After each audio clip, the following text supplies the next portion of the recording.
back. So these were the set of two poses on tabletop position. One was where your hands were in the front and you were pushing onto the mat with straight elbows, shining your elbows in the front.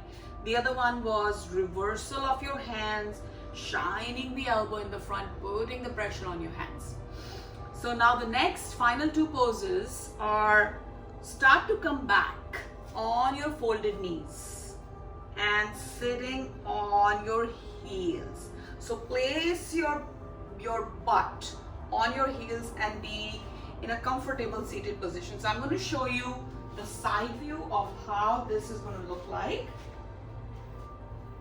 So this is how you're supposed to be. Your lower body, your knees are flexed. You can kind of place a blanket under your knees if knees are hurting. And the knees have a little gap between them. So it's a wide knee position that you're sitting on. And the next thing that you're going to do is we're going to fold over. That's called the child's pose.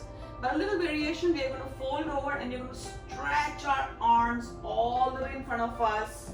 And that's kind of called the rabbit pose. So from child's pose, we'll be getting into the rabbit pose.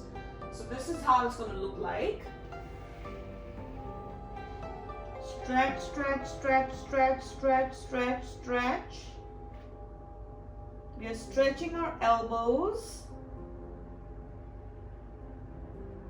And we have placed our hands as far as we can go. And we're going to stay here for 10 breaths. So stay here for 10 breaths. I'm going to come up and show you the last and the final pose, which is called the cow face arms, or in Hindi or Sanskrit it's called Gomukh arms or cow face arms. So I'm going to turn around and show you what that looks like, and this is the final pose. And in this pose, again, you're going to sit the same way with your butt placed on the heels, and this time you can kind of join your knees together. So with your arms, you're going to bring your right arm on the back of your chest. You're going to bring your left arm so that both the hands are touching each other, and if they are touching each other, you can maybe try to clasp them. And again, stay in this pose for 10 breaths on each side. So this is the right side. So this again helps to really stretch the elbow, strengthen all the muscles in your forearm. Now I'm going to show you the other side with the ribbon. So if you're not able to somehow clasp your hands, or if your hands are not reaching together when you do it, you can use a ribbon to kind of help you.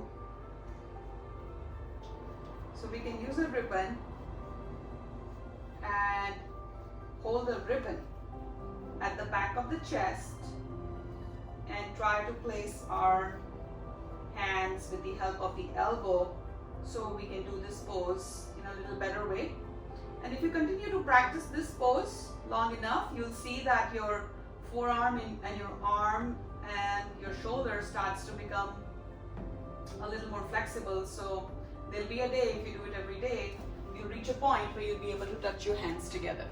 So this was the final pose, and these were great 6 poses for tennis elbow or lateral epicondylitis. The key with yoga is to be persistent. Love yourself, love your body, be persistent, do it every day, invest time in yourself, and you'll see the results. Thank you.